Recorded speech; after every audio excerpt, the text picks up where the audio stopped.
بسم اللہ الرحمن الرحیم ولا تهنوا ولا تحزنوا وانتم الاعلون ان كنتم مؤمنین وقال تبارک وتعالى قالت الاعراب آمنا قل لم تؤمنوا ولكن قولوا اسلمنا ولما يدخل الايمان في قلوبكم وَإِن تُطِيعُوا اللَّهَ وَرَسُولَهُ لَا يَلِتْكُم مِّنْ أَعْمَالِكُمْ شَيْئًا إِنَّ اللَّهَ غَفُورٌ رَّحِيمٌ وقال عز وجل أَفَتُؤْمِنُونَ بِبَعْضِ الْكِتَابِ وَتَكْفُرُونَ بِبَعْضٍ فَمَا جَزَاءُ مَن يَفْعَلُ ذَلِكَ مِنكُمْ إِلَّا خِزْيٌ فِي الْحَيَاةِ الدُّنْيَا وَيَوْمَ الْقِيَامَةِ يُرَدُّونَ إِلَى أَشَدِّ الْعَذَابِ وَمَا اللَّهُ بِغَافِلٍ عَمَّا تَعْمَلُونَ صدق اللہ العظیم۔ رب اشرح لي صدری ویسر لي امری واحلل عقدۃ من لسانی یفقہوا قولی۔ معزز حاضرین، ڈاکٹر محمد راشد رندھاوا صاحب کی تجویز پر جو یہ ایک خصوصی نشست کا اہتمام ہوا ہے، اس کے ضمن میں آج میں نے مسجد دارالسلام میں یہ عرض کیا تھا کہ اس میں خطاب یا درس 1 گھنٹے تک محدود رہے گا اور پورا موقع ہوگا جو بھی حاضرین اور شرکائے محفل ہیں ان سب کے لیے بالعموم اور وابستگان انجمن کے لیے بالخصوص کہ وہ سوال کریں اور اس کا جواب جو بھی میں وضاحت کر سکتا ہوں میں وہ پیش کر دوں۔ ایک دوسری بات میں یہ عرض کرنا چاہتا ہوں کہ یہ درس چونکہ اس شکل میں 2 ماہ کے بعد منعقد ہوا کرے گا، لہذا اس میں کوئی مسلسل مضمون نہیں رکھا جا سکتا۔ یہ بجائے درس کے کسی معین موضوع پر گفتگو پر مشتمل ہوگا۔ آج کے لیے میں نے قرآن منبع ایمان کا عنوان تجویز کیا ہے۔ اس کا جو پس منظر ہے وہ میں چاہتا ہوں کہ پہلے بیان کر دوں۔ اس وقت عالمی سطح پر جو مسلمانوں کا حال ہے، جو بھی صاحب احساس شخص اس کے بارے میں غور کرتا ہے اس کے سامنے کچھ سوالات آتے ہیں۔ انہی دنوں میں نے بعض تقاریر جو امریکہ میں اور سعودی عرب میں کی، ان میں نے ان سوالات کو 2 اشعار کے حوالے سے سامنے رکھا۔ ایک علامہ اقبال کا وہ مشہور شعر جو ان کی مشہور نظم شکوہ میں آیا ہے، رحمتیں ہیں تیری اغیار کے کاشانوں پر اور برق گرتی ہے تو بیچارے مسلمانوں پر۔ اور دوسرے ہیں آج کیوں ذلیل کہ کل تک نہ تھی پسند گستاخی فرشتہ ہماری جناب میں۔ اس لیے کہ ایک طرف تو اگر ہم یہ دیکھیں کہ اس وقت ہم کبھی کبھی اس پر فخر بھی کرتے ہیں کہ 1 بلین سے زیادہ مسلمان دنیا میں ہیں، یعنی 1000 ملین سے زیادہ، 1 ارب سے زیادہ۔ پھر یہ کہ رقبہ کتنا وسیع و عریض ہے، انڈونیشیا اور ملائیشیا سے لے کر موریتانیہ تک سالڈ بلاک ہے۔ اس میں صرف بھارت بیچ میں آتا ہے، ایک تکون ایسی ہے کہ جس میں مسلمان اکثریت میں نہیں ہیں، لیکن اکثریت میں ہو نہ ہو وہاں بھی کم و بیش 20 کروڑ مسلمان آباد ہیں۔ اتنی بڑی تعداد، اتنا وسیع رقبہ، اور جتنے وسائل ہو سکتے ہیں سب وسائل اس علاقے میں موجود ہیں۔ آج کل کے اعتبار سے سب سے بڑی دولت تیل کی دولت، سیال سونا، اس کا سب سے بڑا ذخیرہ جو ہے وہ مسلمانوں کے پاس ہے۔ دولت کی کوئی کمی نہیں، انبار ہے دولت کی۔ اس سب کے باوجود جس شے کا نام عزت اور وقار ہے وہ مسلمانوں کے ہاں سے رخصت ہو چکی۔ مجھے علامہ اقبال کی وہ نظم جو ہے عبد القادر روہیلا پر جو لکھی ہے انہوں نے، اس کا آخری مصرع جو ہے وہ بعض اوقات جو ہے تڑپا جاتا ہے۔ عبد القادر روہیلا کی زبان سے یہ الفاظ ادا کیے ہیں علامہ اقبال نے کہ غیرت نام تھا جس کا گئی تیمور کے گھر سے، وہ کیفیت ہے کہ عزت نام تھا جس کا، گئی اسلام کے گھر سے. عزت نہیں، وقار نہیں، بین الاقوامی سطح پر کوئی وزن نہیں. بڑے بڑے فیصلے بیٹھ کر لیے جاتے ہیں جن میں پوچھا تک نہیں جاتا. کہاں تو علامہ اقبال کا وہ شعر کہ خودی کے بارے میں کہا، خودی کو کر بلند اتنا کہ ہر تقدیر سے پہلے خدا بندے سے خود پوچھے بتا تیری رضا کیا ہے. کہاں یہ کہ مسلمانوں کی قسمتوں کے فیصلے ہو جاتے ہیں اوپر بیٹھ کر اور ان سے پوچھا تک نہیں جاتا. آخر اس کی وجہ کیا ہے آج کیوں ذلیل کہ کل تک نہ تھی پسند، گستاخی فرشتہ ہماری جناب. دوسرا وہ جو میں نے عرض کیا کہ اغیار کو دیکھیے، آج میں جمعے میں تفصیل سے عرض کر چکا ہوں. وہاں ہمیں نظر آتا ہے کہ انتشار ختم ہو رہا ہے، بڑے پرانے دشمن گلے مل رہے ہیں، بڑے بڑے ملک یہاں تک کہ بر اعظم متحد ہو رہے ہیں. اور اس کے برعکس نقشہ یہ ہے کہ ہم تقسیم در تقسیم، تشتت و انتشار، تصادم ہی نہیں خون ریز خانہ جنگی جو ہے شدید تصادم، اس کا نقشہ امت مسلمہ پیش کر رہی ہے. دو جرمنی ایک ہو گئے، دیکھتے ہی دیکھتے پورا یورپ ایک اقتصادی وحدت کی شکل تو کتنے ہی سال ہو گئے کہ اختیار کر چکا ہے. اور اب تو واقعہ یہ ہے کہ ورچوئل یونیفیکیشن آف یورپ سامنے ہے. اس میں رکاوٹ اگر تھی تو جرمنی ہی کی تھی، اور وہ رکاوٹ دور ہو چکی. اور پھر وہ کولڈ وار کے پرانے حریف، پوری دنیا کی بین الاقوامی سیاست جو ہے اس کولڈ وار کے گرد گھومتی تھی. کبھی کنٹینمنٹ آف رشیا اور کبھی کنٹینمنٹ آف چائنا، اسی پر سارے نقشے بن رہے تھے، نیٹو اور سیٹو اور سینٹو اور میڈو، نہ معلوم کیا کیا کچھ. اور آج وہ ایک ہو رہے ہیں شیر و شکر. اس کے برعکس پاکستان جو ایک وحدت کی حیثیت سے وجود میں آیا تھا، 19 سال ہوئے دو لخت ہو چکا.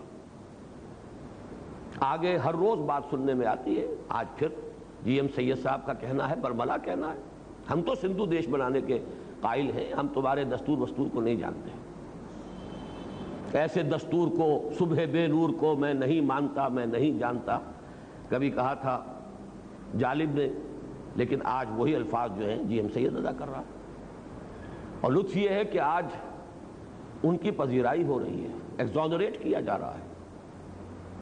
کیا ہوگا یہ ڈرامہ دکھائے گا کیا سین، پردہ اٹھنے کی منتظر ہے نگاہ. ادھر جو کچھ ہوا افغانستان میں، مجاہدین نے اگر جام شہادت نوش کیا تو، اور ادھر سے اگر سرکاری جو افغان فوجی تھے وہ اگر ہلاک ہوئے تو وہ کون تھے؟ ادھر بھی مسلمان ادھر بھی مسلمان. اتنی طویل جنگ جاری رہی ایران اور عراق کی، کون مرے؟ شیعہ سنی کا فرق تو ہمارے نزدیک ہے، پوری دنیا تو انہیں مسلمان مانتی ہے، چاہے ادھر مرے چاہے ادھر مرے، لاکھوں کی تعداد. اور اب جو کچھ نظر آ رہا ہے وہ آپ کے سامنے، وہ تو میں نے آج نظم سنائی ہے وہاں جمعے میں عرشی بھوپالی کی. ڈاکٹر راشد رندھاوا صاحب نے آج 1952 کی ایک یاد تازہ کر دی تھی. 1952 ہی میں نے یہ نظم شائع کی تھی عزم میں، جس کو میں ایڈٹ کرتا تھا جمعیت طلبہ کے ناظم کی حیثیت سے. اور اس کے اشعار مجھے یاد آئے ابھی اپنے اس سعودی عرب کے سفر کے دوران، ریاض میں یاد آئے تقریر کے دوران. پھر میں نے آج تلاش کیا اور وہ نظم مجھے مل گئی. جو الفاظ انہوں نے کہے تھے اس وقت کوریا کے بارے میں کہ یہ درندے خدا کی دھرتی کو، کوریا کی غریب بستی کو ناگاساکی بنا کے چھوڑیں گے، ہیروشیما بنا کے چھوڑیں گے.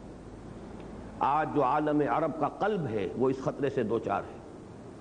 تہس نہس ہو کر رہ جائے گا پورا علاقہ، وہ چاہے صدام حسین کے کیمیاوی ہتھیار ہوں اور چاہے امریکہ کے ایٹمی ہتھیار ہوں، تہس نہس تو وہی علاقہ ہوگا. یورپ اب اتنا سمجھدار ہو چکا ہے، وہ بالکل نیوٹرل ہو جائے گا. اور جو تیسری عالمگیر جنگ ہے اب وہ اس جگہ لڑی جائے گی. اس صدی میں 2 عالمگیر جنگوں میں یورپ برباد ہوا، تباہ ہوا. اب اسے عقل آ گئی ہے. اب یہ سارے ہتھیار جو ہیں ٹیسٹ ہوں گے اس جگہ پر، تاکہ اصل نقصان انہیں نہ پہنچے، مسلمانوں کو پہنچے. اور ظاہر ہے ادھر سے بھی مریں گے تو مسلمان، ادھر سے مریں گے تو مسلمان. یہ ساری کیفیات ہیں. سوال ان دونوں کا ایک ہی بنتا ہے، ایسا کیوں ہے؟ اس کے 2 جواب ہیں جو مجھے قرآن مجید سے معلوم ہوئے. پہلا جواب بہت سادہ، بہت واضح، غیر مبہم، سورہ آل عمران کی آیت نمبر 139، وَلَا تَهِنُوا وَلَا تَحْزَنُوا وَأَنْتُمُ الْأَعْلَوْنَ إِن كُنتُم مُؤْمِنِينَ۔ مسلمانوں گھبراؤ نہیں، پریشان نہ ہو، ڈھیلے نہ پڑو، ہمتیں تمہاری پست نہ ہونے پائیں، ہمارا وعدہ ہے کہ تم ہی سربلند رہو گے اگر مومن ہوئے۔ اللہ کا وعدہ تو سچا ہے، اللہ جھوٹا نہیں ہے، معاذ اللہ ثم معاذ اللہ، اللہ ظالم نہیں ہے۔ اب اس آیت کو سامنے رکھیے، دو ہی نتیجے نکل سکتے ہیں، یا معاذ اللہ ثم معاذ اللہ یہ کلام جھوٹا ہے، غلط ہے، یا پھر ہم مومن نہیں ہیں۔ مومن ہو، افراد کی بات نہیں کر رہا، خال خال اس قوم میں اب تک نظر آتے ہیں، وہ کرتے ہیں اشک سحر گاہی سے جو ظالم وضو، ان کی بات نہیں ہے۔ جو اصل ہے حکم الاکثر حکم الکل۔ اگر اکثریت مسلمانوں کی مومن ہوتی تو کیسے ممکن تھا کہ ہم ذلیل ہوتے؟ ہم ذلیل ہیں تو لازم ہے کہ ہم مومن نہیں۔ اس پر ایک سوال پیدا ہوتا ہے کہ مومن نہیں ہیں تو پھر کیا ہیں؟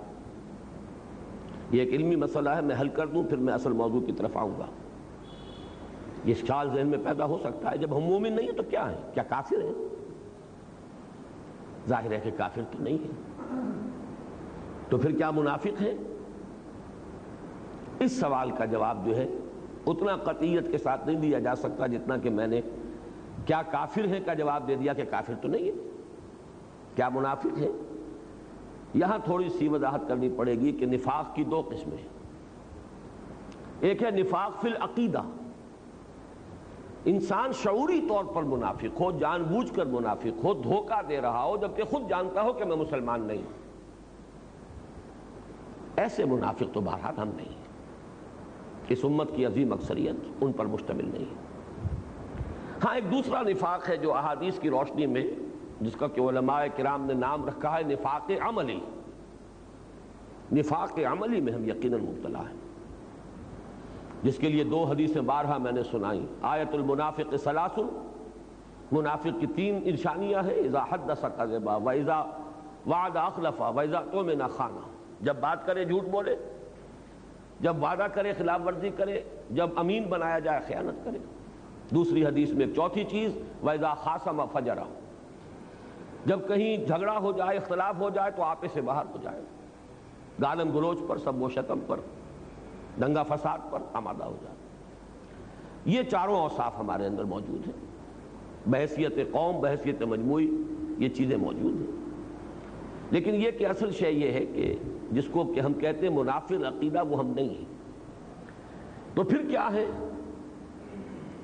یہ ہے وہ مسئلہ جس کو کہ الحمدللہ حل کیا امام ابن تیمیہ رحمۃ اللہ علیہ نے۔ ایک بڑا پیچیدہ مسئلہ تھا جس کے لیے کہ میں نے آیت مبارکہ تلاوت کی، سورہ حجرات کی آیت نمبر 14۔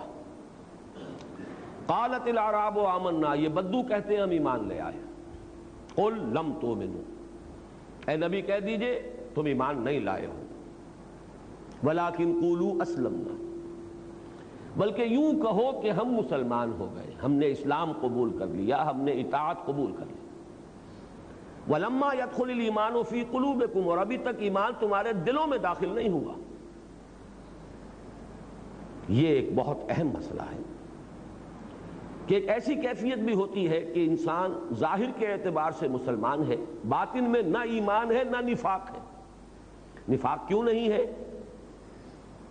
اس آیت کا جتنا حصہ میں نے پڑھا ہے اس سے یہی متبادر ہوتا ہے کہ پھر وہ منافق ہوگا جب مومن ہے نہیں، ایمان دل میں داخل نہیں ہوا تو منافق ہوگا۔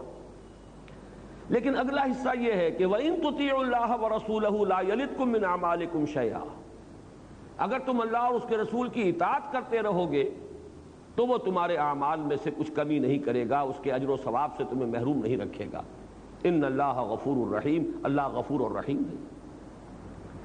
اب اگر ایک ایسا شخص جس کے بارے میں لم تؤمنوا بھی کہا، تم ایمان نہیں لائے ہو، وَلَمَّا يَدْخُلِ الْإِيمَانُ فِي قُلُوبِكُمْ بھی کہا، ایمان ابھی تمہارے دلوں میں داخل نہیں ہوا ہے، لیکن اس کے بعد یہ فرمایا جائے کہ اگر تم اطاعت کرتے رہو گے تو تمہاری اطاعت قبول ہو جائے گی، عمل جو ہے اس کے اجر و ثواب سے محروم نہیں رہو گے، اس سے ثابت ہو گیا وہ منافق تو نہیں ہے۔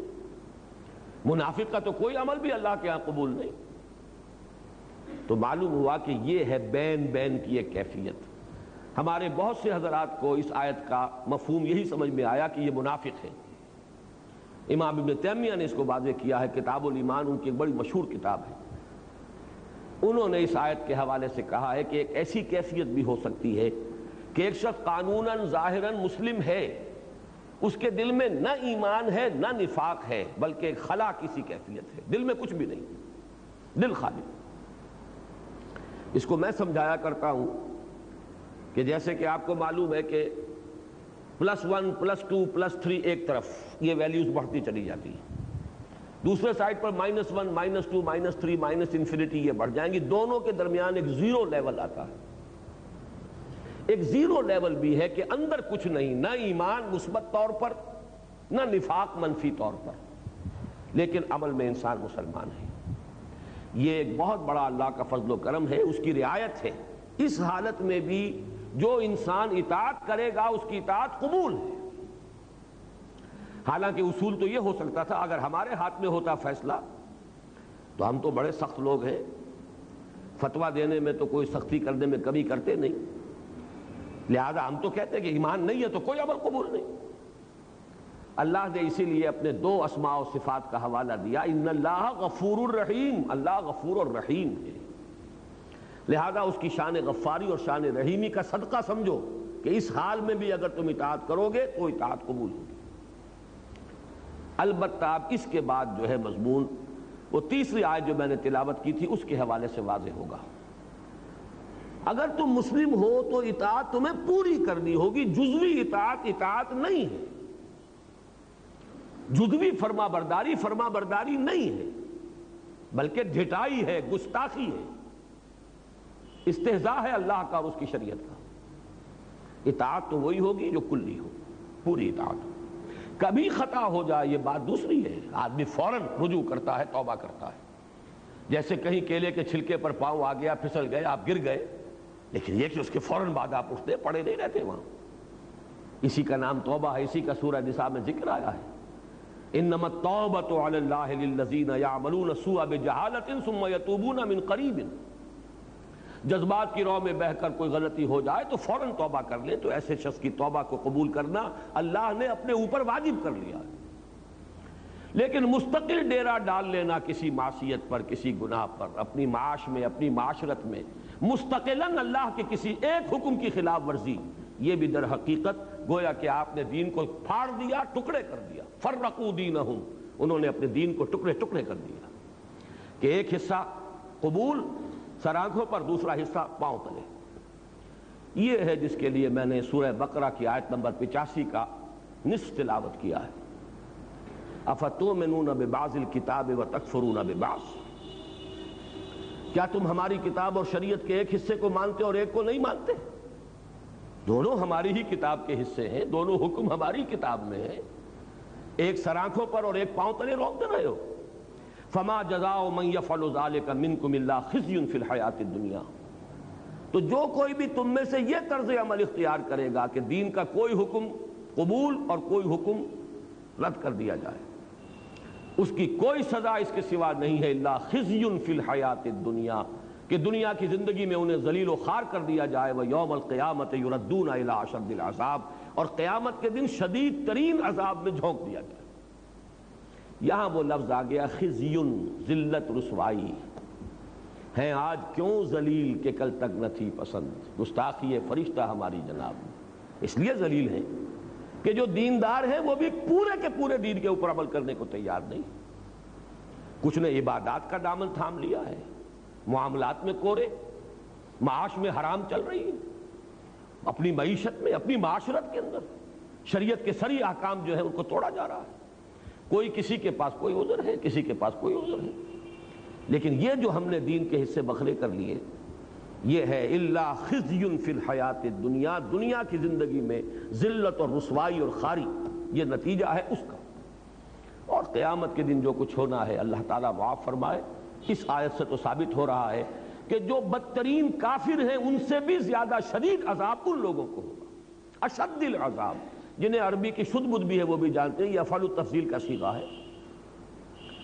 یہ کمپیریٹیو ڈگری نہیں، یہ سپرلیٹیو ڈگری ہے۔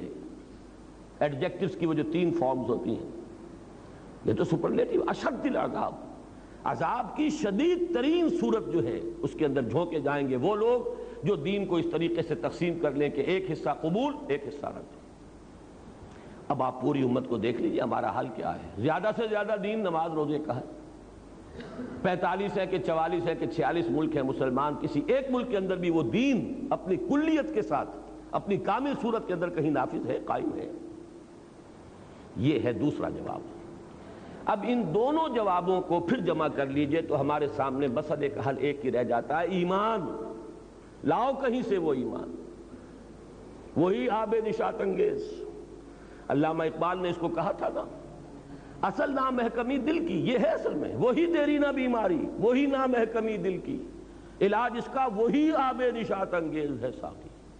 یہ نامحکمی دل کی، اور جس کو کہا ہے کہ یقین پیدا کرے ناداں یقین سے ہاتھ آتی ہے، وہ درویشی کہ جس کے سامنے جھکتی ہے فغفوری۔ پہلے جواب کا تو لازمی نتیجہ یہی ہے کہ اگر ہماری ذلت ہے اس وجہ سے کہ ایمان نہیں ہے تو ایمان پیدا کر لیجئے، ذلت خود بخود عزت سے تبدیل ہو جائے گی۔ اور دوسرے جواب کا بھی اصل میں منطقی طور پر تجزیہ کر لیجئے، کل دین پر عمل اس حقیقی ایمان، یقین والے ایمان کے بغیر ممکن ہی نہیں۔ جزوی دین پر عمل تو ہم روایتی طور پر بھی کرتے ہیں، کچھ خاندانی روایات ہیں، کچھ معاشرتی روایات ہیں، کچھ قومی روایات ہیں، کچھ ہمارا کلچر ہے، کچھ ہماری تہذیب ہے، کچھ بچپن سے کچھ چیزوں کی عادت پڑ گئی ہے۔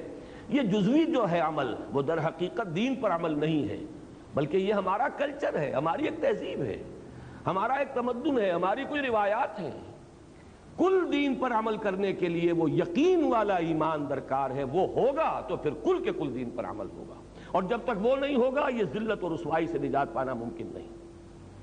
لہذا اب تک جو میں نے گفتگو کی ہے وہ ذرا پھیلی ہے، لیکن پھر ایک نقطے کے اوپر سمٹ آئی ہے کہ اصل شے جو درکار ہے وہ ایمان ہے، وہی آب نشاط انگیز، وہی یقین والا ایمان، وہی قلبی ایک یقین و اذعان کی کیفیت، جس کو کہ انگریزی کے الفاظ میں اگر میں ادا کروں بہت سے حضرات زیادہ سمجھ سکیں گے، کہ ایک ہے ریشیل کریڈ، ایک ہے پرسنل کنوکشن، زمین و آسمان کا فرق ہے۔ ز عشق تاب صبوری 1000 فرسنگست۔ ریشیل کریڈ تو اس لیے ہے کہ کسی خاص طبقے میں آپ پیدا ہوئے، ایک نسل سے ہیں، جو اس نسل کے لوگ مان رہے ہیں آپ بھی مان رہے ہیں۔ اور پرسنل کنوکشن ہوتا ہے جبکہ آپ کنونسڈ ہو کہ یہ حق ہے، وہ پرسنل کنوکشن والا جس کو یقین کہا گیا، کلا لو تعلمون علم الیقین، وہ علم یقین تو یہاں حاصل ہونا چاہیے، عین الیقین تو آخرت میں حاصل ہوگا۔ آنکھوں سے پھر جب ہم حقائق جب دیکھ لیں گے تب تو عین الیقین ہو جائے گا۔ الہاکم التکاثر حتی زرتم المقابر، کلا سوف تعلمون ثم کلا سوف تعلمون کلا لو تعلمون علم الیقین لترون الجحیم ثم لترونها عین الیقین ثم لترونها ثم لتسألن یومئذ عن النعیم۔ جب تک وہ علم الیقین حاصل نہ ہو دنیا میں تو ہماری حالت درست نہیں ہو سکتی۔ اب ہے اصل سوال وہ کہاں سے ملے، اس کو میں آج چاہتا ہوں، اگرچہ متفرد طور پر یہ مضامین پہلے بھی کبھی نہ کبھی بیان ہوئے ہیں، لیکن آج ذرا میں ایک چیز کو بالکل واضح کر کے تجزیہ کر کے اس کی تحلیل کر کے انالیسس کر کے چاہتا ہوں کہ اچھی طرح آپ پر واضح ہو جائے ایمان، یقین والا ایمان پیدا کرنے کے ذرائع کون سے۔ جہاں تک میں آج کی تاریخ تک سمجھ پایا ہوں، اللہ تعالیٰ اور علم اضافہ فرمائے وقل رب زدنی علما، لیکن اس وقت تو میں کہہ رہا ہوں جو کچھ آج تک سمجھ میں آیا وہ یہ ہے کہ 3 ذرائع ہیں یقین والا ایمان حاصل کرنے کے۔ پہلا اور سب سے آسان اور سب سے سادہ وہ ہے ایسے اصحاب کی صحبت جو خود صاحب یقین۔ اس کو قرآن مجید میں کہا گیا ہے اس لیے کہ یہ جو میں نے ابھی آیت نمبر 14 آپ کو سنائی تھی سورہ حجرات کی، اس سے اگلی آیت نمبر 15 میں اولئک ھم الصادقون قرار دیا گیا ہے، جو سچے مومن ہیں۔ انما المؤمنون الذين آمنوا بالله ورسوله ثم لم يرتابوا وجاهدوا باموالهم وانفسهم في سبيل الله اولئك هم الصادقون۔ اور سورہ توبہ میں فرمایا یا ایھا الذین آمنوا کونوا مع الصادقین، اہل ایمان ایسے سچوں کی صحبت اختیار کرو۔ ان کے قریب رہو، ان کے پاس رہو، ان کی صحبت سے فیض اٹھاؤ۔ یہ بالکل سادہ اور آسان ترین طریقہ ہے، اور اس کا کیا انالیسس کیجئے، اس کا کیا ہے موڈس آپرینڈائی، کیا ہے، کیسے ہوتا ہے؟ سیدھا سا فینومینن ہے، فزیکل فینومینن ہے۔ آگ کی بھٹی کے آگے بیٹھیے، حرارت آپ تک پہنچ جائے گی۔ برف کی سل کے قریب ہوں گے، ٹھنڈ آپ تک آ جائے گی۔ اسی طرح کوئی شخص جس کے اندر، جس کا قلب جو ہے ایمان کی دہکتی ہوئی بھٹی ہو، کیسے ممکن ہے کہ آپ اس کے قریب ہوں اور آپ میں ایمان سرایت نہ کرے؟ Just impossible. وہ تو ہوگا، اس کے چینلز ہم نہیں دیکھ سکتے، انویزیبل چینلز ہیں۔ دل را بدل رہے، دل کا دل سے ایک راستہ ہے۔ آج کل ہم دنیا میں جانتے ہیں E S P, extra sensory perception, تو کوئی ایکسٹرا سینسری کمیونیکیشن بھی ہے، دل سے دل کو بات پہنچتی ہے، کوئی زبان نہ ہو، کوئی الفاظ نہ ادا کیے جا رہے ہیں، کچھ نہ ہو، اور یہ تو دل را بدل رہیست، یہ تو خیر فارسی کا مقولہ ہے، حدیث نبوی کی طرف اشارہ کر رہا ہوں۔ حضور نے فرمایا اللہ کے کچھ بندے ایسے بھی ہوتے ہیں کہ جن کو دیکھ کر اللہ یاد آ جاتا ہے، اذا رؤوا ذکر اللہ، جب ان کو دیکھا جائے اللہ یاد آ جاتا ہے۔ میں نے اس مرتبہ، پہلی مرتبہ ریاض میں اپنی گفتگو میں یہ بات عرض کی کہ میں حیران تھا، قرآن مجید میں مجھے یہ تو نظر آیا کہ کائنات کا ذرہ ذرہ اللہ کی نشانی ہے، آسمان، زمین، سورج، چاند، ہواؤں کا چلنا، ان فی خلق السماوات والارض واختلاف اللیل والنہار والفلک التي تجری فی البحر بما ينفع الناس وما انزل اللہ من السماء من ماء فاحیا به الارض بعد موتها وبث فيها من دابة وتصریف الرياح والسحاب المسخر بین السماء والارض لآیات لقوم یعقلون۔ لیکن کسی انسان کے آیت اللہ ہونے کا تصور قرآن مجید سے مجھے نہیں ملا تھا، تو میں حیران ہوتا تھا ایرانیوں پر کہ آیت اللہ کیسے کہہ دیتے ہیں کسی کو۔ لیکن پھر میرا ذہن منتقل ہوا، وہ جنہیں آیت اللہ کہتے ہیں وہ آیت اللہ ہے یا نہیں، اس سے علیحدہ بحث ہے، وہ معاملہ علیحدہ ہے، لیکن آیت اللہ ہو سکتا ہے۔ جب حدیث کہہ رہی ہے نشانی کا کام یہی تو ہے کہ اس کو دیکھ کر کوئی اور یاد آ جائے، یہی تو نشانی کا فنکشن ہے۔ اذا رؤوا ذکر اللہ، جب ان کو دیکھا جائے تو اللہ یاد آ جائے۔ تو یہ لوگ، اور یہ ذہن میں رکھیے وعدہ ہے، یہ حضور صلی اللہ علیہ وسلم کی دی ہوئی خبر ہے، لا تزال فی امتی طائفۃ قائمین علی الحق، دنیا ایسے لوگوں سے خالی کبھی نہیں ہوگی۔ تو آسان ترین راستہ تو یہ ہے، ان کی صحبت، ان کا قرب، اور اس کو اس اعتبار سے بھی نوٹ کر لیجئے، صحابہ کرام کے ایمان کو جو تمام اہل ایمان کے ایمان سے افضل سمجھا جاتا ہے، تو اگرچہ دو اگلے چینلز جو میں بیان کروں گا وہ بھی ان کو حاصل تھے، اس سے بھی انہوں نے ایمان حاصل کیا ہے، کسب کیا ہے، لیکن یہ کہ ان کی خصوصی فضیلت اسی بنیاد پر ہے کہ وہ جو سب سے زیادہ دہکتی ہوئی بھٹی تھی ایمان کی، ایمان مجسم محمد الرسول اللہ صلی اللہ علیہ وسلم، ان کی صحبت انہیں حاصل ہوئی، لہذا ان کے اس قرب سے اور ان کے ان صحبت سے جو ایمان انہیں حاصل ہوا ہے، وہ کسی بھی غیر صحابی کو، صحابہ کے بعد کے دور کے کسی بڑے سے بڑے ولی کو بھی وہ ایمان حاصل نہیں ہو سکتا۔ اور یہ اہل سنت کا مجمع علیہ عقیدہ ہے کہ ادنا سے ادنا صحابی کا ایمان بعد میں بڑے سے بڑے ولی، اللہ کے بڑے سے بڑے یعنی قریب قرب رکھنے والے بندے کے ایمان سے بھی افضل ہے۔ ایک ذریعہ تو یہ ہے، لیکن انالیسس کیجئے تو یہاں ایک سوال باقی رہ جاتا ہے، ایسے صاحب یقین جو صرف صاحب یقین نہیں، صاحب مجاہدہ اور صاحب جہاد بھی ہوں، اس لیے کہ ڈیفینیشن وہی رکھی ہے سامنے، صرف وہ نہیں کہ جو صرف مراقبے ہی کرتے رہ جائیں ساری عمر، بلکہ وہ وجاہدوا فی سبیل اللہ باموالہم وانفسہم، وہ ایمان ہے حقیقی ایمان۔ انما المؤمنون الذین آمنوا باللہ ورسولہ ثم لم یرتابوا وجاہدوا باموالہم وانفسہم فی سبیل اللہ اولئک ھم الصادقون۔ ایسے صادق مل جائیں، ان کی صحبت اختیار کر لی جائے، ایمان حاصل ہو جائے گا، بڑا ہی آسان نسخہ ہے، لیکن خود وہ کہاں سے آئیں گے؟ نبوت کا دروازہ تو بند ہو چکا، اب ان کو بھی تو پیدا کرنا ہوگا کہیں اسی دنیا میں، لہذا یہ بات تو ظاہر ہو گئی کہ اگر وہ مل جائے تو بڑی آسانی حاصل ہو جائے گی، ان سے ایمان حاصل کیا جا سکتا ہے، ان کے قرب سے، ان کی صحبت سے، وہ خود کہاں سے آئیں گے؟ اس سوال کو باقی رکھیے ذہن میں، وہ آگے حل ہوگا۔ دوسرا ذریعہ ایمان کا وہ ہے عمل. اس کو میں نے کئی مرتبہ واضح کیا ہے. یہ ایک دو طرفہ پروسیس ہے، دو طرفہ عمل ہے. ایمان سے عمل پیدا ہوتا ہے، عمل سے ایمان میں اضافہ ہوتا ہے. ایمان کا اضافہ پھر عمل کے اندر اضافے کا ذریعہ بنتا ہے، اور عمل کا یہ مزید اضافہ پھر ایمان میں اضافہ کرتا ہے. اس کو پیچ کی مثال سمجھیے کہ پیچ ہر چکر کے ساتھ آگے بڑھے گا، یا اگر واپس کھینچ لیں تو ہر چکر کے ساتھ ادھر آ جائے گا. اسی طریقے سے ایک لفظ آپ استعمال کرتے ہیں انگریزی میں وشس سرکل. وشس سرکل جو ہے وہ سمی دائرہ ہے. آپ نے ایک کام برا کیا، اس کے نتیجے میں ایک برائی پیدا ہوئی، اس نے اور برائی کو جنم دیا، پھر اس سے اور برائی بڑھ گئی، اس سے پھر اور برائی جو ہے پیدا ہوئی. یہ تو وشس سرکل چل رہا ہے. اور اس کا کانورس، اس کا برعکس بھی ہو سکتا ہے. ایک بہت ہی صحت بخش، بہت ہی صحیح، بہت ہی عمدہ مفید چکر. وہ کیا ہے؟ ایمان کی اگر تھوڑی سی پونجی ہے، اس کو لے کر عمل شروع کر دیجئے، عمل بڑھے گا. اسی کو کہا گیا زادتہم ایمان ما زادہم الا ایمانا و تسلیما. ایمان بڑھتا ہے. اللہ کی راہ میں جہاد کیجئے، اللہ کی راہ میں انفاق کیجئے، نیک عمل کیجئے، ایمان بڑھے گا. جب ایمان بڑھے گا اب آپ کے انفاق اور جہاد میں اور اضافہ ہو جائے گا، اب اس سے آپ کا ایمان اور بڑھے گا. یہ ہے وہ سرکل جس سے کہ آپ دائرے کے اندر جیسے کہ وہ گول سیڑھیاں ہوتی ہیں، آپ اوپر چڑھتے چلے جائیں گے. یہ ہے ایمان بذریعہ عمل.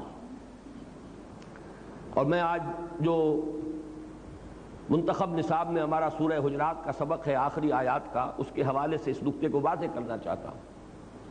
یہی وجہ ہے کہ سورہ حجرات کی جو لاسٹ بٹ ون آیا ہے، پہلی آخری سے پہلی، اس میں اس حقیقت کو کھولا گیا.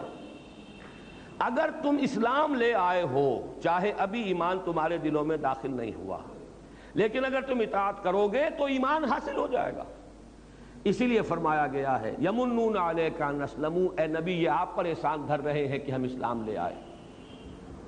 قل لا تمنوا علی اسلامکم، کہہ دیجئے ان سے کہ تم مجھ پر اپنے اسلام کا کوئی احسان نہ دھرو.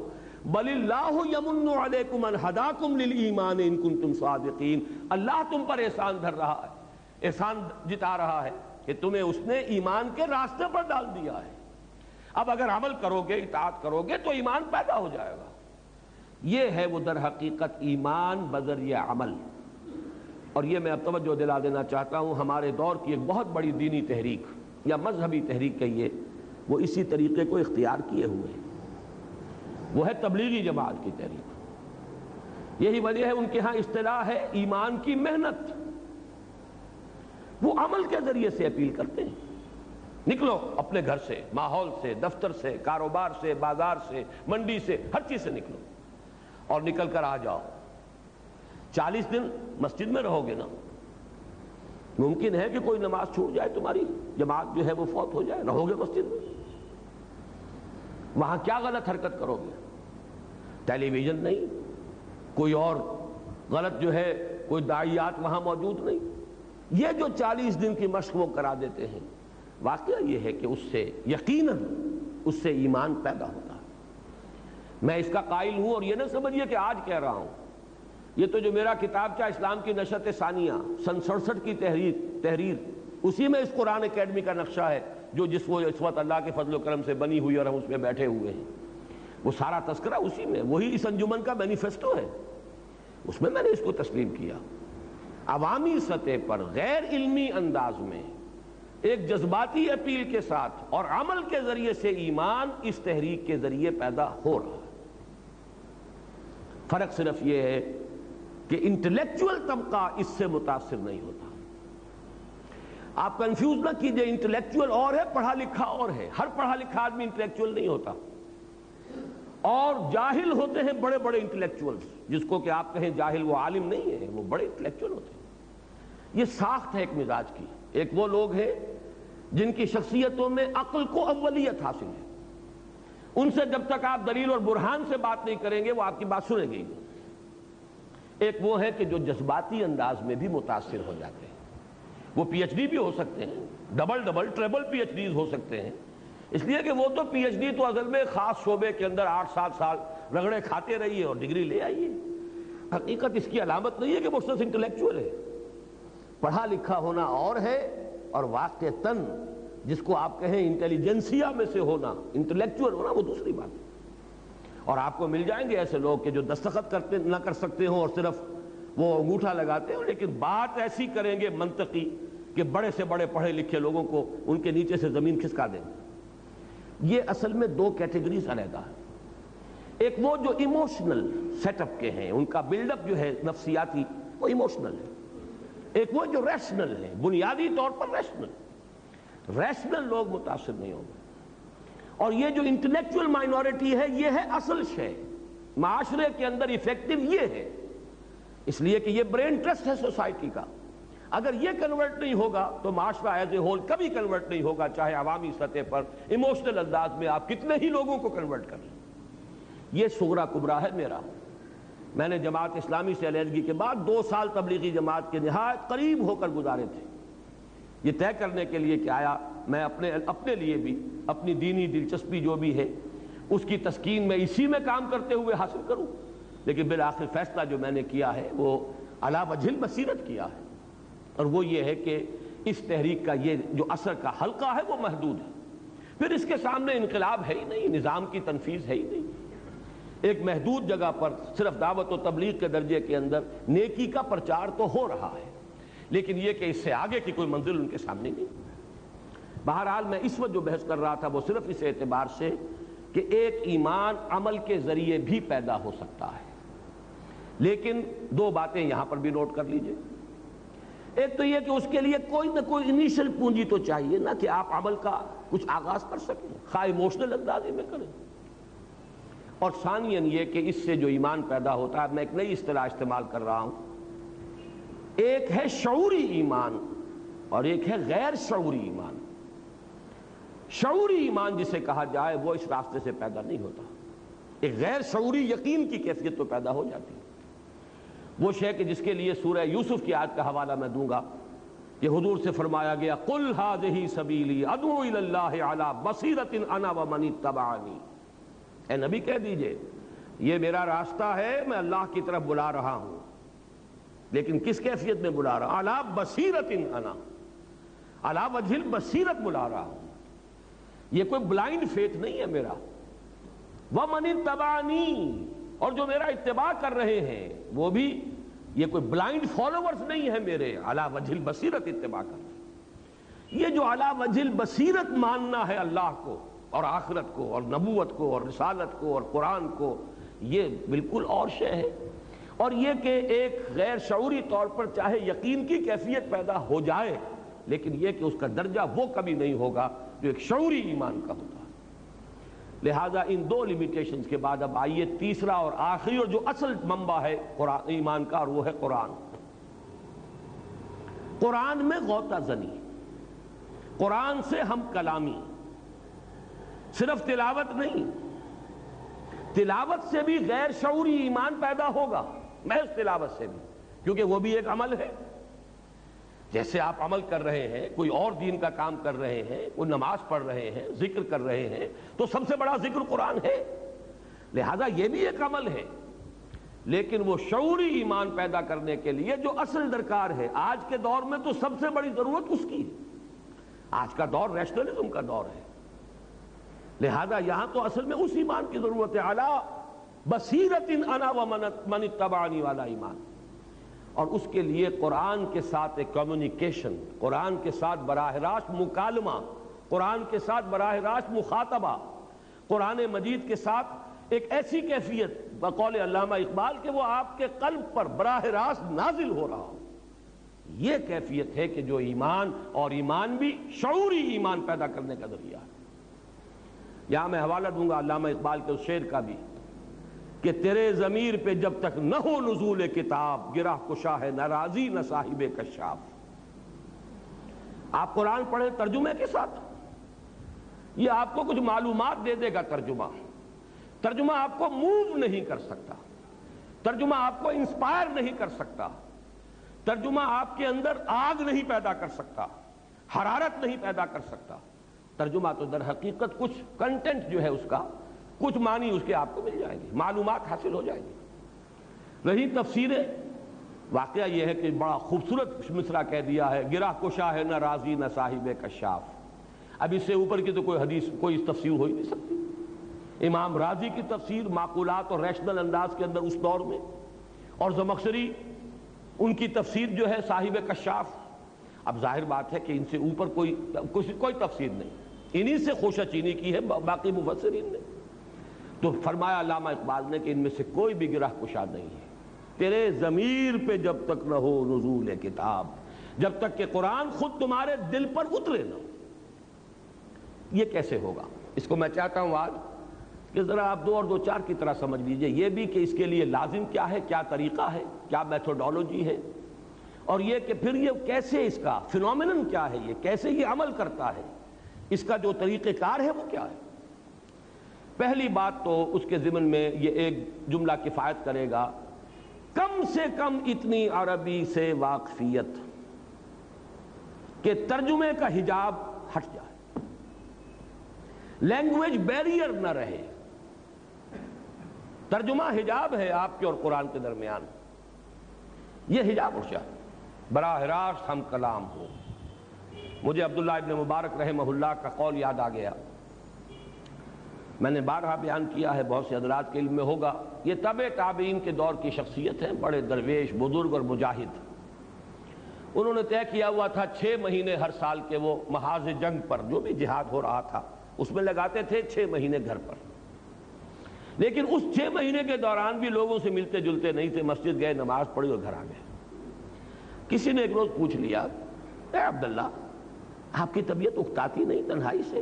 آپ ملتے جلتے نہیں، ہنستے بولتے نہیں لوگوں سے، بس نماز پڑھی مسجد میں اور آ گئے۔ بڑا خوبصورت جواب تھا ان کا، تم مجھے تنہا سمجھتے ہو؟ میں تنہا نہیں ہوں، بلکہ شعر یاد آ گیا ہے مجھے اکبر الہ آبادی کا، پہلے وہ سن لیں۔ دیوانہ چمن کی سیریں نہیں ہے تنہا، عالم ہے ان گلوں میں، پھولوں میں بستیاں ہیں۔ میں چمن میں جاتا ہوں تو میں تنہا نہیں ہوتا، یہ تو ایک ایک پھول کے اندر ایک عالم ہے۔ دیوانہ چمن کی سیریں نہیں ہے تنہا، عالم ہے اس چمن میں، پھولوں میں بستیاں ہیں۔ بہرحال انہوں نے جو جواب دیا وہ یہ تھا، میں جب قرآن پڑھتا ہوں تو اللہ سے ہم کلام ہوتا ہوں، جب حدیث پڑھتا ہوں تو صحبت نبوی سے فیضیاب ہوتا ہوں، تم مجھے تنہا سمجھ رہے؟ قرآن سے ہم کلام ہونا، یا کم سے کم قرآن کو موقع دیجئے کہ وہ آپ سے ہم کلام ہو۔ ایک تو یہ کہ آپ قرآن سے ہم کلام ہو، آپ اپنے مسائل پیش تو کیجئے قرآن کے سامنے، غوطہ زنی کیجئے، پھر جواب لیجئے، اس سے ملے گے جواب آپ کو۔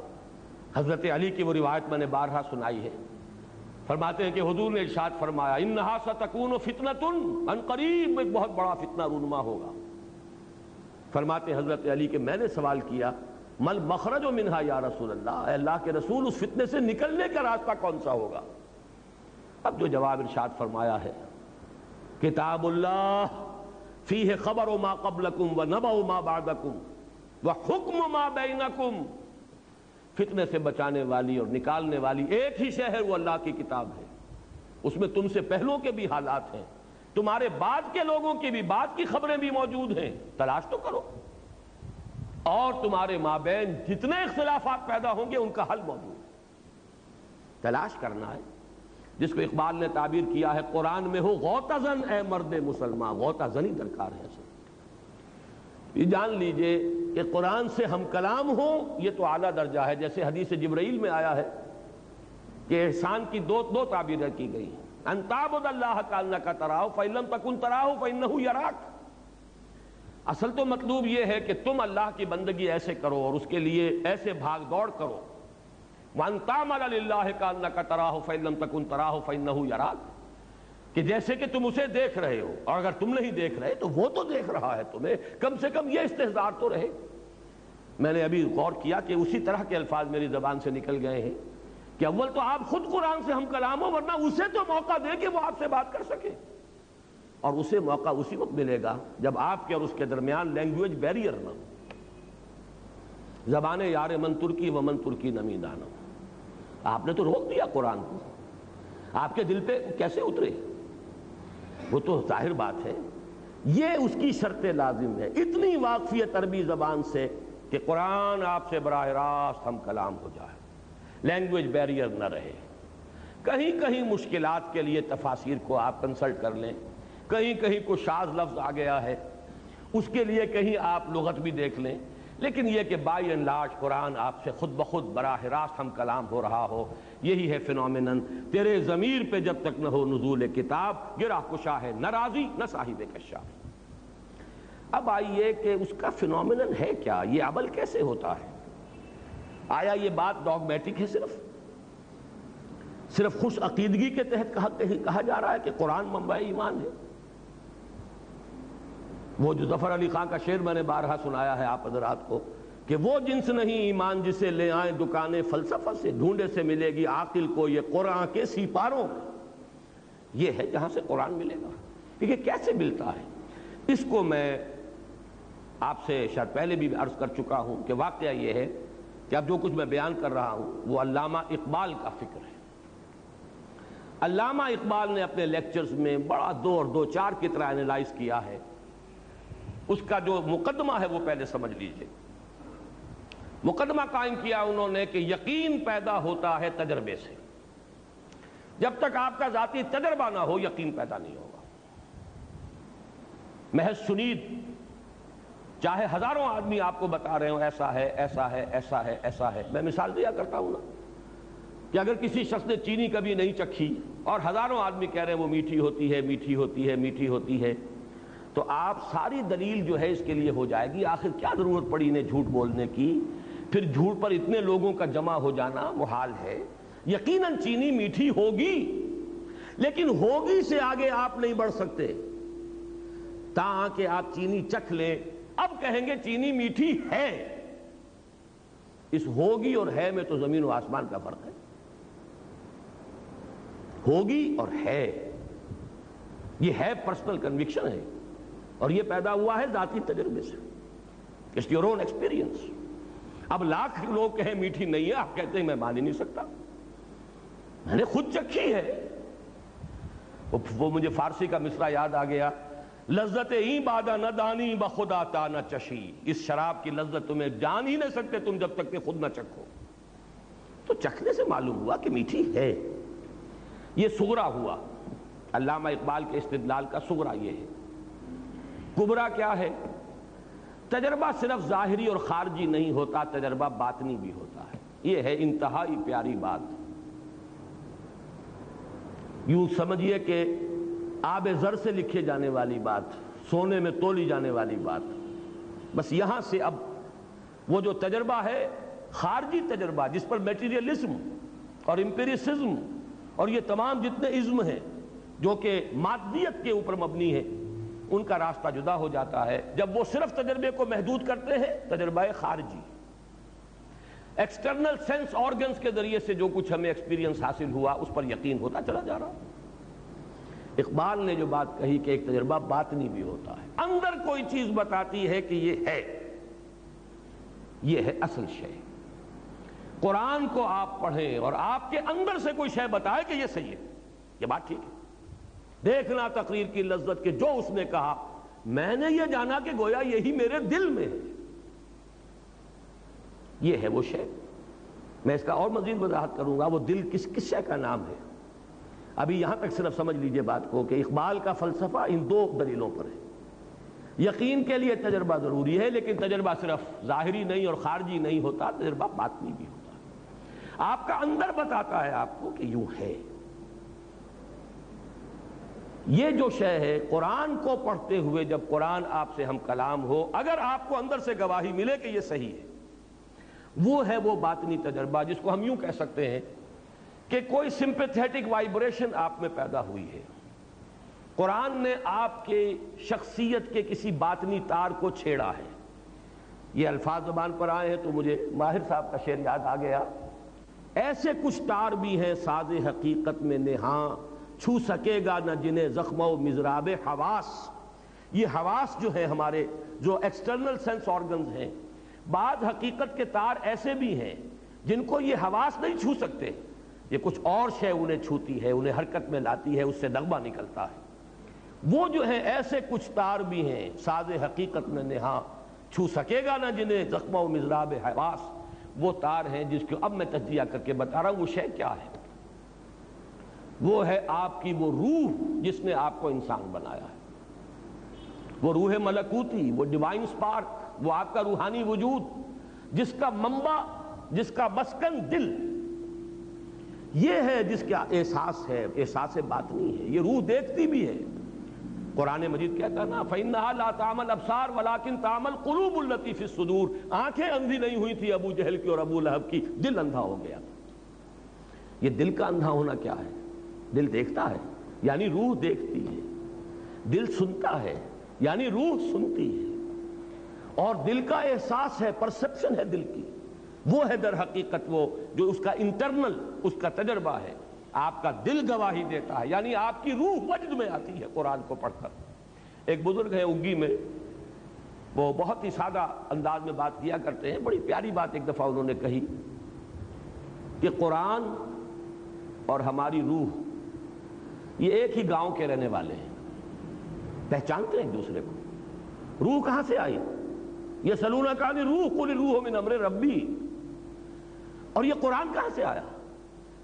اس قرآن کا منبع بھی وہی ہے جو ہماری فطرت کا منبع ہے، فطرت اللہ التی فطر الناس علیہا، وہ روح جو ہم میں پھونکی گئی ہے اس کو اللہ نے کہا ہے من روحی فَإِذَا سَوَّيْتُهُ وَنَفَخْتُ فِيهِ مِن رُوحِي فَقَعُوا لَهُ سَاجِدِينَ۔ جب میں اس آدم کو تیار کر لوں، تخلیق مکمل کر دوں، نوک پلک سنوار دوں، سورہ ہجر میں بھی یہ آیت آئی ہے انہی الفاظ میں، اور سورہ صاد میں بھی آئی ہے فَإِذَا سَوَّيْتُهُ وَنَفَخْتُ فِيهِ مِن رُوحِي فَقَعُوا لَهُ سَاجِدِينَ، اپنی روح میں سے پھونک دوں تو گر پڑنا اس کے سامنے سجدے۔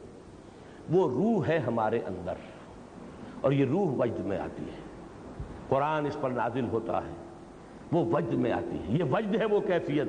اسی کو میں نے چونکہ امام ابن تیمیہ کا نام آج آیا ہے، ان کے ایک شاگرد رشید حافظ ابن قیم رحمہ اللہ، ان کی ایک کتاب ہے الفوائد، چھوٹے چھوٹے شذرات ہیں۔ مفکرین جو ہیں ان کی ایک تصنیفی کیفیت یہ بھی ہوتی ہے، ایک تو یہ کہ ایک مکمل کتاب کا نقشہ بنا کر اس کے ابواب اور اس کی بحثیں، اور ایک یہ کسی وقت کوئی خیال آ گیا، کسی وقت کوئی اور خیال آ گیا تو ایک طرح سے شذرات سے بن جاتے ہیں۔ تو الفوائد حافظ ابن قیم کی ایک ایسی کتاب ہے کہ قرآن کو پڑھتے ہوئے مختلف اوقات میں جو کیفیات وارد ہوئی ہیں انہوں نے علیحدہ علیحدہ، وہ اس کا کوئی باہمی ربط نہیں ہے، وہ الفوائد۔ اس میں ایک جو ہے اس میں لکھتے ہیں اللہ کے کچھ بندے ایسے بھی ہیں جو قرآن کو پڑھتے ہیں تو یوں محسوس کرتے ہیں کہ وہ مصحف سے نہیں پڑھ رہے بلکہ قرآن ان کے لوح قلب پر درج ہے، وہاں سے پڑھ رہے ہیں۔ اتنی ہم آہنگی ہوتی ہے ان کے فکر، ان کی سوچ، ان کے احساس، ان کی باطنی کیفیات، ان کی روحانی واردات اس میں، اور جو کچھ قرآن کہہ رہا ہے، اتنی ہم آہنگی ہوتی ہے، ایسی سمپیتھیٹک وائبریشن ہوتی ہے قرآن کو پڑھتے ہوئے کہ پھر ان کو وہ یقین کامل حاصل ہوتا ہے کہ جو میری فطرت کا منبع ہے وہی اس کلام کا منبع ہے۔ اور فطرت کا منبع کون ہے؟ فطرت اللہ التی فطر الناس علیہا، وہی اس کلام کا متکلم ہے۔ یہ فینومینن ہے، یہ طریقہ ہے جس سے قرآن اب ایک شعوری ایمان آپ کو عطا کرے گا۔ یہ ایمان اندھا بہرا نہیں ہوگا، یہ کانشس لیول کے اوپر ہوگا، آپ کے تھاٹ لیول پر ہوگا، آپ کی فکری سطح پر ہوگا۔ یہ قرآن آپ کی ہستی کے ان اندر کے تار جو ہیں، چھپے ہوئے تار جو حواس کی گرفت سے باہر ہیں، ان کو جنبش میں لائے گا، اس سے وہ نغمہ ملکوتی جو ہے وہ ظاہر ہوگا۔ اور اسی کو میں نے، جیسا کہ آپ حضرات کے علم میں ہے، سورہ نور کا جو رکوع ہے آیات نور والا، اس کے دروس میں اسی بات کو واضح کیا کہ ایمان جس شے کا نام ہے وہ نور ہے، اور یہ نور دو نوروں سے مل کر وجود میں آتا ہے، دو نوروں کے امتزاج سے، نور علی نور۔ ایک نور نور فطرت ہے، یعنی نور روح جو اندر موجود ہے، ایک نور نور وحی ہے، قرآن پاک جو اس کے سامنے آتا ہے۔ اگر یہ دونوں چیزوں کی ہم آہنگی ہو جائے، اگر وہ لینگویج بیریئر ہٹ گیا ہو، نیت صاف ہو، طلب ہدایت ہو، اور اب یہ لینگویج بیریئر بھی نہیں ہے، ہم کلامی ہے، مخاطبہ ہے اللہ کے ساتھ اور قرآن کے ساتھ، یا کم سے کم قرآن مجید کو اپنے دل تک پہنچنے کے لیے کوئی راستے میں رکاوٹ آپ نے باقی نہیں چھوڑی ہے، تو اب آپ کو ایسی ہم آہنگی محسوس ہوگی، یہ دونوں نور جمع ہو جائیں گے، نور علی نور یہد اللہ لنورہ من یشاء ویضرب اللہ الامثال للناس واللہ بکل شیء علیم۔ یہ ہے اصل راستہ۔ اللہ تعالیٰ نے حضور پر بھی صلی اللہ علیہ وسلم قرآن نازل فرمایا تو سورہ حدید کی ابھی آیت نمبر 9 ہے غالباً، جہاں جھنجھوڑا گیا مسلمانوں کو، گویا کہ مجھ سے اور آپ سے خطاب ہے۔ یہ تو آیت نمبر 7 میں ہے۔ کیا ہو گیا تمہیں مسلمانوں؟ کیوں ایمان پختہ نہیں رکھتے؟ یہ ڈھل مل یقین، یہ شکوک و شبہات والا ایمان، یہ ہوگا والا ایمان، یہ ہے والا ایمان کیوں حاصل نہیں ہو رہا تمہیں؟ وَمَا لَكُمْ لَا تُؤْمِنُونَ بِاللَّهِ وَالرَّسُولُ يَدْعُوكُمْ لِتُؤْمِنُوا بِرَبِّكُمْ وَقَدْ أَخَذَ مِيثَاقَكُمْ إِن كُنتُم مُؤْمِنِينَ۔ اس کے بعد فرمایا هُوَ الَّذِي يُنَزِّلُ عَلَىٰ عَبْدِهِ آيَاتٍ بَيِّنَاتٍ لِيُخْرِجَكُم مِّنَ الظُّلُمَاتِ إِلَى النُّورِ وَإِنَّ اللَّهَ بِكُمْ لَرَءُوفٌ رَحِيمٌ۔ وہی تو ہے اللہ جو اپنے بندے پر صلی اللہ علیہ وسلم یہ آیات بینات نازل فرما رہا ہے تاکہ نکالے تمہیں اندھیروں سے روشنی کی طرف۔ کفر کا اندھیرا، شرک کا اندھیرا، الحاد کا اندھیرا، مادہ پرستی کا اندھیرا، خواہشات کا اندھیرا، جذبات کا اندھیرا، ان ہزار اندھیروں سے نکال کر نور ایمان میں لانے والی شے آیات بینات ہیں اس قرآن حکیم کی۔ یہ ہے اصل منبع، یہ ہے سرچشمہ۔ صحابہ کرام کے دلوں میں بھی حضور نے ایمان اس ذریعے سے پیدا کیا ہے۔ یتلو علیہم آیاتہ ویزکیہم ویعلمہم الکتاب والحکمہ۔ باقی اس پر مزید جس کو آپ کہیں گے بونس انہیں حاصل ہوا ہے وہ صحبت محمدی صلی اللہ علیہ وسلم۔ وہ بونس اب کسی کو حاصل نہیں ہو سکتا۔ البتہ یہ کلام پاک تو ہے، یہ تو حضور دے کر گئے ہیں۔ آپ کا جو آخری خطبہ ہے خطبہ حجۃ الوداع، اس کے آخری جملوں میں یہ بھی ہے قد ترکت فیکم ما ان اعتصمتم بہ لن تضلوا ابدا کتاب اللہ۔ لوگوں دیکھو میں جا رہا ہوں لیکن تمہیں بے یار و مددگار چھوڑ کر نہیں جا رہا۔ چھوڑ دی ہے میں نے تم میں وہ شے، چھوڑ کر جا رہا ہوں، دے کر جا رہا ہوں وہ شے کہ اگر اسے مضبوطی سے تھامے رکھو گے کبھی گمراہ نہیں ہوگے۔ اور وہ اللہ کی کتاب ہے جس کے بارے میں اس حدیث میں آیا فیہ خبر ما قبلکم ونبأ ما بعدکم وحکم ما بینکم وہو ذکر الحکیم وہو الصراط المستقیم وہو حبل اللہ المتین۔ اور یہ حدیث ختم ہوتی ہے ان 4 ٹکڑوں پر، من قال بہ صدقہ، جس نے اس قرآن کی بنیاد پر کوئی بات کہی اس نے سچ کہا۔ من حکم بہ عدل، جس نے اس کی بنیاد پر کوئی فیصلہ کیا اس نے عدل کیا۔ من عمل بہ اجر، جس نے اس پر عمل کیا اس کا اجر محفوظ۔ ومن دعا الیہ فقد ہدی الی صراط مستقیم، اور جس نے اس قرآن کی طرف بلایا کسی اور کو ہدایت ہو نہ ہو اس کی ہدایت ہو گئی صراط مستقیم کی طرف۔ یہ گارنٹی ہے محمد الرسول اللہ صلی اللہ علیہ وسلم کی طرف سے۔ یہ ہے ایمان کے حاصل کرنے کا اصل ذریعہ۔ میں آپ سے درخواست کروں گا کہ میرا وہ کتابچہ جو ہے اسلام کی نشرت ثانیہ کرنے کا اصل کام جو ہماری اس انجمن کی اساس ہے، بنیاد ہے، اس اکیڈمی کا حیولہ پہلے دماغ میں وہیں آیا تھا۔ اللہ کا فضل و کرم ہے، آپ حضرات کا تعاون ہے کہ جو وہ نقشہ دماغ میں بنا تھا وہ زمین کے اوپر بھی ایک عالم واقعہ کے اندر بھی ظہور پذیر ہوا۔ اب یہ کہ اس کے بطن سے ولادت مزید ہو گئی ہے قرآن کالج کی، لیکن اس کے پورے فکر اور فلسفے کو میں نے نفی نہیں کی، میں نے تبلیغی جماعت میں نے مانا کہ اس کے ذریعے سے عوامی سطح پر ایک نان انٹلیکچول لیول پر ایمان پیدا ہو رہا ہے، لیکن ہماری اصل کمی کیا ہے؟ انٹلیکچول لیول پر ایمان۔ ھذہ سبیلی ادعو الی اللہ علی بصیرۃ انا ومن اتبعنی، وہ ایمان جو ہے اس کا منبع اور سرچشمہ صرف اور صرف قرآن ہے۔ لیکن اس سے استفادے کے لیے شرط لازم زبان کے بیریئر کو اس درجے کم سے کم ہٹا دینا کہ آپ قرآن سے براہ راست ہم کلام ہو، یا قرآن کو کم سے کم اپنے آپ سے ہم کلام ہونے دیں، رکاوٹ نہ ڈال دیں زبان کی درمیان میں۔ اقول قولی ھذا واستغفر اللہ لی ولکم ولسائر المسلمین والمسلمات۔ 1 گھنٹہ چونکہ مکمل حصے میں سے وہ تھوڑا سا ہم کم کر لیں گے۔ ابھی تو آپ بہت پریشان ہو گئے ہیں شاید اتنی دیر میں، کیوں اٹھ کر جا رہے ہیں؟ تشریف رکھیے۔ ابھی تو آج کی نشست کا جو ہے میں نے اپنے حسب وعدہ تقریر ٹھیک 1 گھنٹے میں ختم کی ہے۔ یہ صرف چند منٹ لے رہا ہوں۔ جو حالات اس وقت ہیں شرق اوسط کے، عالم اسلام کا قلب، عالم عرب کا قلب، جتنے خطرناک اندھیروں کے اندر اور جتنے زبردست جو خطرات ہیں ان سے دوچار ہے، میں یہ نظم جو سن 52 میں نے شائع کی تھی عزم میں، عرشی بھوپالی صاحب کی سنا رہا ہوں، آج مسجد میں سنائی تھی، بہت سے احباب ایسے ہیں یہاں جو وہاں نہیں تھے۔ ایٹمی طاقتوں کے سائے میں امن کے بج رہے ہیں نقارے، موت کے دیوتا کے جبڑوں سے مل رہا ہے حیات کا پیغام، دونوں جانب سے آج ایٹم بم دھمکیاں دے رہا ہے انسان کو، منڈیوں کے سفید بیوپاری سرد بازاریوں سے گھبرا کر کارخانے نئے سجاتے ہیں، ڈھیر فولاد کے لگاتے ہیں۔ یہ سارا اسلحہ سازی کی سب سے بڑی صنعت جو ہے اسلحہ سازی کی صنعت، اور سب سے زیادہ جو ہے تھرڈ ورلڈ سے جو پیسے جو ہیں کھینچے جا رہے ہیں وہ در حقیقت اسی ذریعے سے کھینچے جا رہے ہیں۔ یہ درندے خدا کی دھرتی کو، کوریا کی غریب بستی کو ناگاساکی بنا کے چھوڑیں گے، ہیروشیما بنا کے چھوڑیں گے۔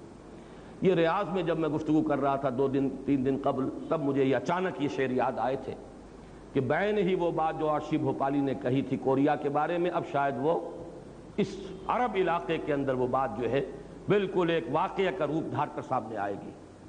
اس کے بعد جو اس کے اندر آئے ہیں مصرے، وہ آپ سے مخاطب ہو کر کہے گئے، ساتھیوں مشعلوں کو تیز کرو۔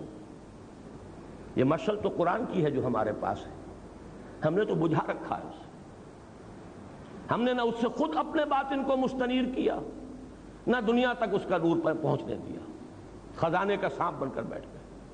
جنہوں نے بھی کچھ ہمت کی ہے، جو بھی کچھ آگے بڑھے ہیں، جنہوں نے کچھ تعاون کیا ہے، جنہوں نے کچھ اس سلسلے میں وقت لگایا ہے، جنہوں نے کچھ عربی سیکھنے کی کوشش کی ہے، جنہوں نے کچھ اپنا وقت جو ہے اس کی قربانی دے کر کچھ استعداد فراہم کی ہے، جو کچھ اس دعوت اور درس و تدریس قرآن کا کام کر رہے ہیں، وہ سب سنیں اس مصرے کو کہ اپنی جد و جہد کو تیز سے تیز تر کرو۔ ڈاکٹر نسیم الدین صاحب نے مجھ سے اجازت مانگی 2-3 منٹ کی، میں سمجھتا ہوں کہ یہی بات وہ کہنا چاہتے ہیں جو میں کہہ رہا ہوں کہ عمل کے اوپر ابھارا جائے۔ ساتھیوں مشعلوں کو تیز کرو، جنگ بازوں کا ملک گیروں کا قافلہ تیز گام ہے کتنا، جنگ بازوں کا ملک گیروں کا موت کے سر پھرے نقیبوں کا قافلہ تیز گام ہے کتنا۔ یہ ڈسٹرکشن کے جو مبلغ ہیں وہ کتنے تیزی کے ساتھ آگے جا رہے ہیں، تباہی جو ہے نوع انسانی کی، اور وہ نوع انسانی والی بات اب سمٹ کر امت مسلمہ پر آ گئی۔ عالم اسلام کا قلب اب اس کی زد میں ہے۔ اگر وہ کیمیاوی ہتھیار استعمال کیے عراق نے تو مریں گے کون؟ وہ تو پوری بستیاں، پورے شہر، جیسے 4000 کرد جو ہے ایک بم تھا جس سے کہ وہ ہلاک ہو گئے، کوئی متنفذ نہیں بچا۔ اور آج بھی میں بتایا ہوں، پہلے بھی بتایا تھا کہ بعض احادیث میں یہ روایت ہے مولانا حامد میاں رحمۃ اللہ علیہ کی کہ ایک عظیم جنگ کا جو نقشہ کھینچا گیا ہے بعض احادیث میں، اس کی ہولناکی اور تباہناکی کا ذکر ان الفاظ میں کیا گیا ہے کہ اتنی اموات ہوں گی کہ ایک پرندہ سینکڑوں میل تک اڑتا ہوا چلا جائے گا اور اسے سوائے لاشوں کے اور کچھ نظر نہیں آئے گا۔ ساتھیوں مشعلوں کو تیز کرو، جنگ بازوں کا ملک گیروں کا موت کے سر پھرے نقیبوں کا قافلہ تیز گام ہے کتنا، اور بھی قافلوں کو تیز کرو، جنگ کے دیوتا کے سینے پر چڑھ کے لہرا دو امن کا پرچم۔ لیکن وہ امن میں نے آج جمعے میں بھی عرض کیا تھا، امن کہاں سے آئے گا؟ صرف اور صرف ایمان سے۔ ای الفریقین احق بالامن ان کنتم تعلمون، قرآن مجید میں سورہ انعام میں پہلے سوال کیا اللہ نے، لوگوں اگر جانتے ہو تو بتاؤ دونوں فریقوں میں سے امن کا اصل حقدار کون ہے؟ اور پھر جواب اللہ نے خود مرحمت فرمایا، الذین آمنوا ولم یلبسوا ایمانہم بظلم اولئک لہم الامن وہم مہتدون، وہ لوگ جو ایمان لائیں اور پھر اپنے ایمان میں کوئی آلائش شرک کی نہ ہونے دیں، ان کے لیے امن ہے۔ ایسے لوگ درکار ہیں۔ پھر وہ ایمان پیدا ہو جائے جس کا لازمی نتیجہ جہاد ہے، دین کے غلبے کے لیے، ان صلاتی و نسکی و محیای و مماتی للہ رب العالمین، اس کیفیت کے ساتھ انسان اپنے آپ کو، اپنے تن من دھن کو وقف کر دے، تب کہیں جا کر شاید اس روئے ارضی کی قسمت بدل جائے، امت مسلمہ کی قسمت بدل جائے، شاید ہماری قسمت بدل جائے، ہمارے حالات میں بہتری کی کوئی شکل پیدا ہو جائے۔ تو ضرورت ہے جد و جہد کی، کوشش کی، اور جد و جہد کے لیے ضرورت ہے ایمان کی، اور ایمان کا منبع اور سرچشمہ ہے قرآن حکیم۔ اقول قولی ھذا واستغفر اللہ لی ولکم ولسائر المسلمین والمسلمات۔ اب 2 صورتیں ہیں، یا تو یہ کہ ہم پہلے نماز پڑھ لیں اور اس کے بعد سوال جواب کی جو ہے ہم نشست رکھ لیں گے، یا یہ ہے کہ اسی وقت پہلے اس حصے کو بھی ہم نپٹا لیں اور پھر نماز پڑھ لیں جیسا بھی آپ حضرات کی رائے ہو. جی پہلے کیا؟ ہاں تو سوالات ٹھیک ہے سن لیا ہوگا. اصل میں اس میں سوال نہیں ہے، اس کو تو تبصرہ کہا جائے گا.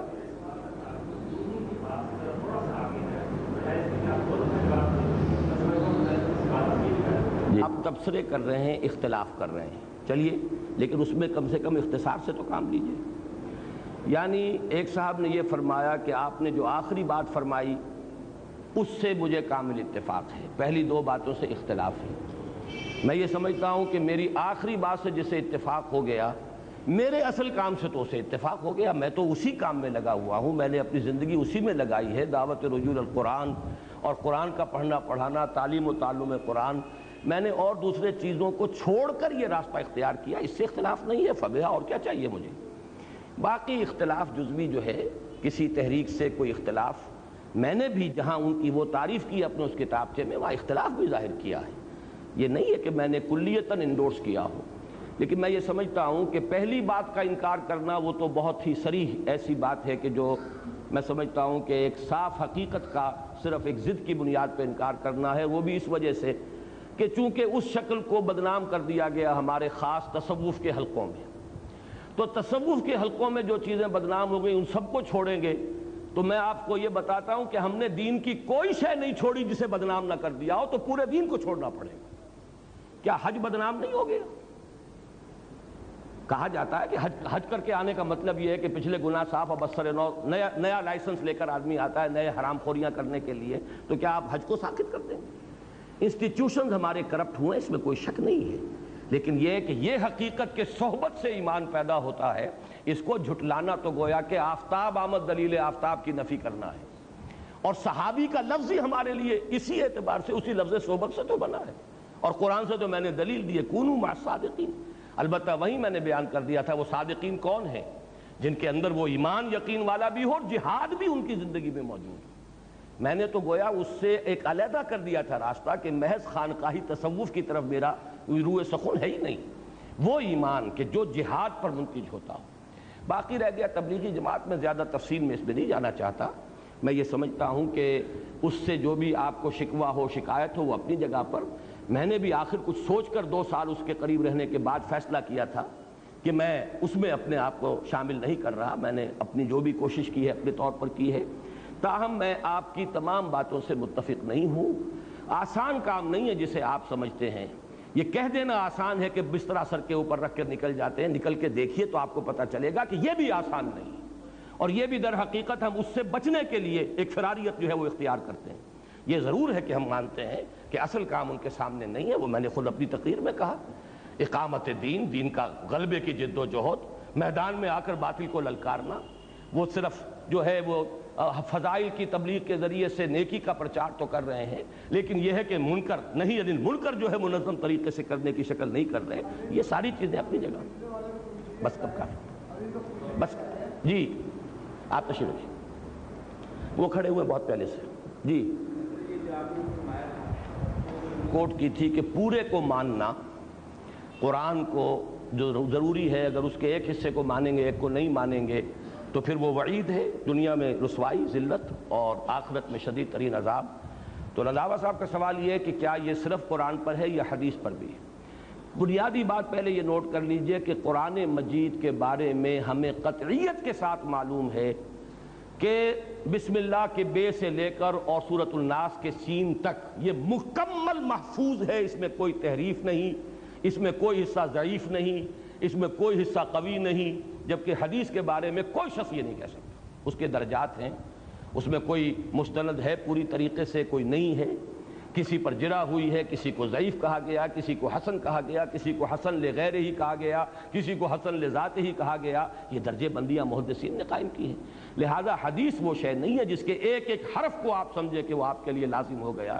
اس میں تو غور کرنا پڑے گا، سوچنا پڑے گا، اس کے اندر تحقیق و تفتیش ہمارے محدثین نے بھی کی ہے، پھر اس سے اخذ اور استنباط کرنا پڑے گا. بعض احادیث ایک دوسرے سے جب ٹکرا جاتی ہیں، مثال کے طور پر ایک حدیث یہ ہے کہ مسجد میں داخل ہو کر مت بیٹھو جب تک کہ 2 رکعت نماز نہ پڑھ لو. ایک حدیث یہ بھی ہے کہ عصر کی نماز کے بعد سے سورج کے غروب ہونے تک کوئی سجدہ نہیں. اب کیا کرے؟ ایک شخص عصر کے بعد آیا ہے، عصر پڑھ چکا ہے وہ اپنی، اگر تو ابھی عصر بھی نہیں پڑھی ہے تو ٹھیک ہے، پھر تو یہ کہ 2 رکعت پہلے وہ تحیت المسجد پڑھ لے پھر عصر ادا کر لے. عصر وہ پڑھ چکا، اب کیا کرے؟ اب اس میں کو اصول بنانے پڑے ہیں کہ ایک نہیں ہے ایک امر ہے، کس کو مقدم کیا جائے گا، اس کے بنا پر اختلافات بھی ہوئے ہیں. لہذا یہ جو آیت ہے اسے تو آپ 100% منطبق کیجئے صرف قرآن پر، اس لیے کہ قرآن مجید ایک ایک حرف اس کا محفوظ ہے. حدیث میں بہت سی چیزیں محدثین مانتے ہیں کہ روایت بالمعنی ہے، ایک ہی حدیث ہے، ایک ہی واقعہ ہوا ہے جس کو حدیث جبرائیل کہتے ہیں، اسے حضرت عمر بیان کر رہے ہیں تو اس میں ترتیب مختلف ہے، ان کے بیٹے عبداللہ ابن عمر بیان کر رہے ہیں تو کچھ مختلف ہے، اور حضرت عباس بیان کر رہے ہیں، اب ابن عباس عبداللہ ابن عباس بیان کر رہے ہیں تو مختلف ہے، حضرت ابو ہریرہ بیان کر رہے ہیں تو مختلف. ایک ہی واقعہ، اس لیے کہ وہ حدیث جبرائیل کا واقعہ 2 دفعہ نہیں ہوا ہے، ایک ہی واقعہ ہے، 4 راوی بیان کر رہے ہیں، تھوڑا تھوڑا فرق ہو گیا ہے. لیکن یہ معاملہ جو ہے قرآن کے بارے میں نہیں ہے، اس لیے ایک فرق جو ہے جو بھی ان کے درمیان ہے اس کو برقرار رکھیے ذہن میں. البتہ حدیث یا سنت یہ قرآن مجید کی مستند شرح ہے، ہم اس سے مستغنی نہیں ہو سکتے، اسی کے ذریعے سے قرآن کو سمجھنا ہے، یہ اپنی جگہ پر بات ہے. اب مجھے معلوم نہیں کہ پہلے کون صاحب کھڑے ہوئے. باقی یہ ہے کہ بہت سی چیزیں وہ ہوتی ہیں کہ جو آپ کچھ اپنے عقل سے سمجھتے ہیں، کچھ آپ کا دل بتاتا ہے. جیسے بہت سے سوالات کے جواب میں حضور فرما دیا کرتے تھے استفت قلبک، جاؤ اپنے دل سے پوچھو، یہ دل تمہیں ٹھیک بتائے گا. وَلَوْ أَفْتَاكَ الْمُفْتِي، چاہے کوئی فتویٰ مفتی دے بھی دے لیکن دل بتائے گا تمہارا، تو تم اس چیز کو چھوڑ دو جس پر دل میں خلجان پیدا ہو، اس چیز کو اختیار کرو. دع ما یریبک الی ما لا یریبک، جس سے دل میں کوئی خلجان نہ اسے اختیار کرو.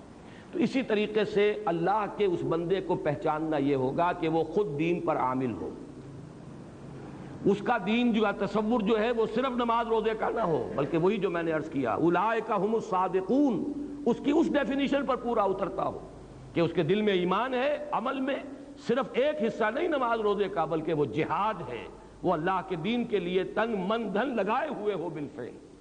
پھر یہ ہے کہ آپ کا دل بھی یہ گواہی دے. یہ چیزیں وہ ہیں جو کسی حساب کتاب میں نہیں آتی.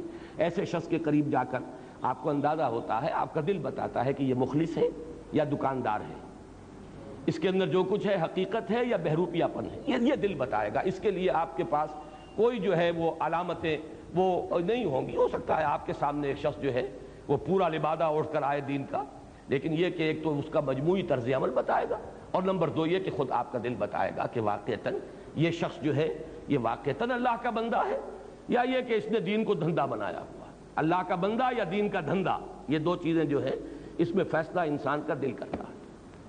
جی ہمارے ان ساتھی کا سوال جو ہے ایمان کامل کے اعتبار سے ہے. یہ لفظ ہمارے ہاں بدقسمتی سے بہت استعمال ہوتا ہے اور میں اسے بہت غلط لفظ سمجھتا ہوں. کامل ایمان کس کا ہوگا سوائے انبیاء کے؟ اور انبیاء کا ایمان بھی کامل اس لیے ہوتا ہے کہ انہیں تو مشاہدہ کرا دیا جاتا ہے. جبرائیل دکھا دیے گئے، جنت دکھا دی گئی، دوزخ دکھا دی گئی، غیب کے پردے ان کے لیے اٹھائے جاتے ہیں، اسے اس عالم کی سیر کرائی جاتی ہے. لہذا ان کا ایمان تو یقیناً کامل ہوگا. کامل ایمان کا لفظ کیسے ہم استعمال کر لیں؟